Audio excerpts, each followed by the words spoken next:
Goeiemôre almal.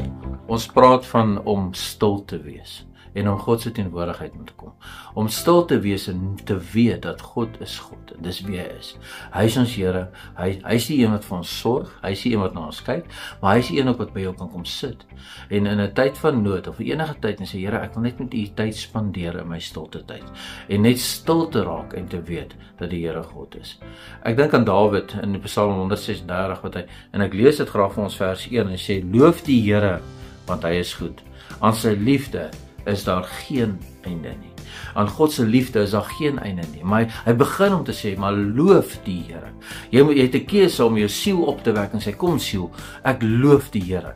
Ek is nie lus nie of ek voel dalk nie so nie, maar kom ek loof die Here, want ek weet hy is goed vir my. Ek weet hy is daar vir my. En in die stilte van die Here sal hy opdaag. En as jy rustig raak en al die geraas van buite af stil maak, weet dat God sal opdaag. En hy sal by jou kom sit en met jou verhoudinge en sê, maar kom ons praat oor dinge, kom ons gesels, kom ek wys my goedheid aan jou. En dan kan jy vir die Here sê, maar Here, hier is al my dinge, en hier is waarmee ek besig is, en laat dit in 'n verhouding met die Here is. En dan sal jy optel en weet, maar dat die Here goed is. Maar jy moet nodig om stil te raak. Raak stil en gaan sit met die Here en sê, weet jy Here, ek is so lief vir U, ek waardeer U, en raak stil, en God sê, jy sal my goedheid beleef. Jy sal weet dat ek God is in die stilte wat jy nou insit. En dis 'n verhouding met die Here. En laat ons soos Dawid sal wees en sê, maar sy goedheid gaan vir ewig aan, want God wil homself aan ons bewys. Maar jy het nodig om God se stilte in te kom. Jy het nodig om God se in 'n verhouding met die Here Jesus te wees, sodat hy homself aan jou kan wys.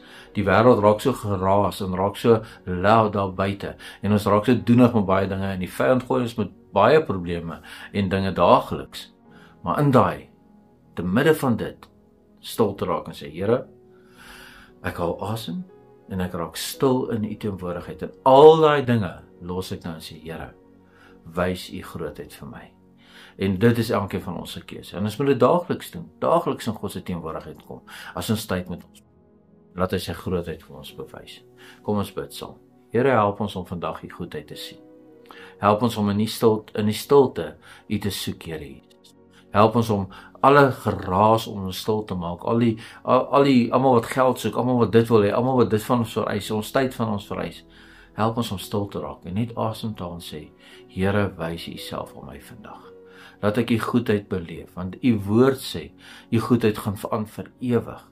Laat ek dit beleef vandag. En ek bid dit vir elkeen vandag in Jesus naam. Amen.